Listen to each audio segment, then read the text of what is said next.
in the bar.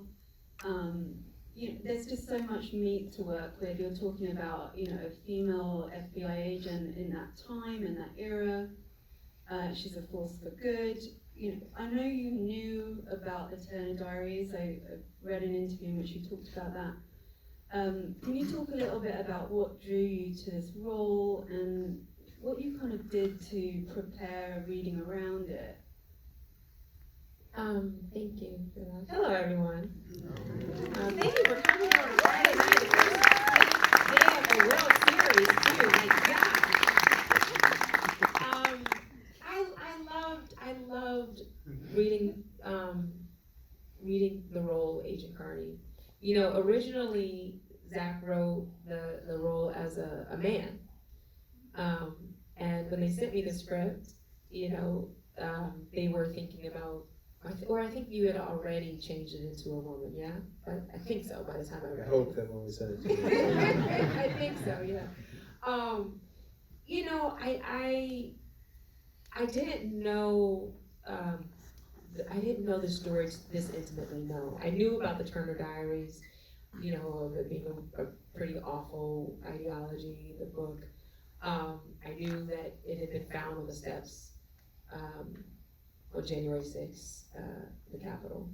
But I didn't know this story, certainly, to this depth that, Zach wrote it to. But I immediately researched Black female special agents at FBI and saw, that unfortunately it wasn't until 1976 that the first African American woman was even admitted into the bureau and allowed to hold this position of a special agent.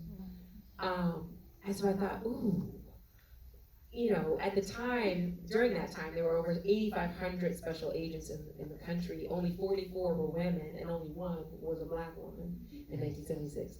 And so I thought, okay, fast forward, not even a decade later, there wouldn't have been many more.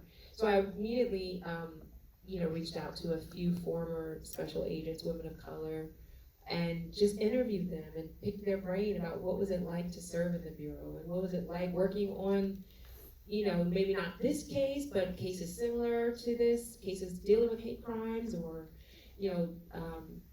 and I realized how lonely the job was for them.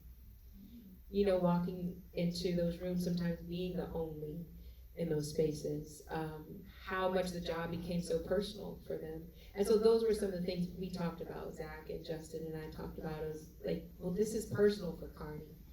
This isn't just a job, this is her life. She doesn't actually have much of a life outside of this. She's chosen to make this her life. She doesn't have a family.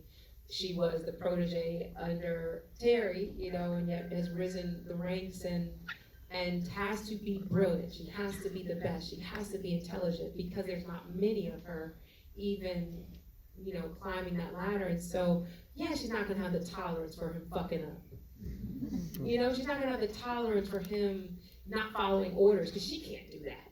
And so this brother-sister tug that they have was so fun to play with Jude.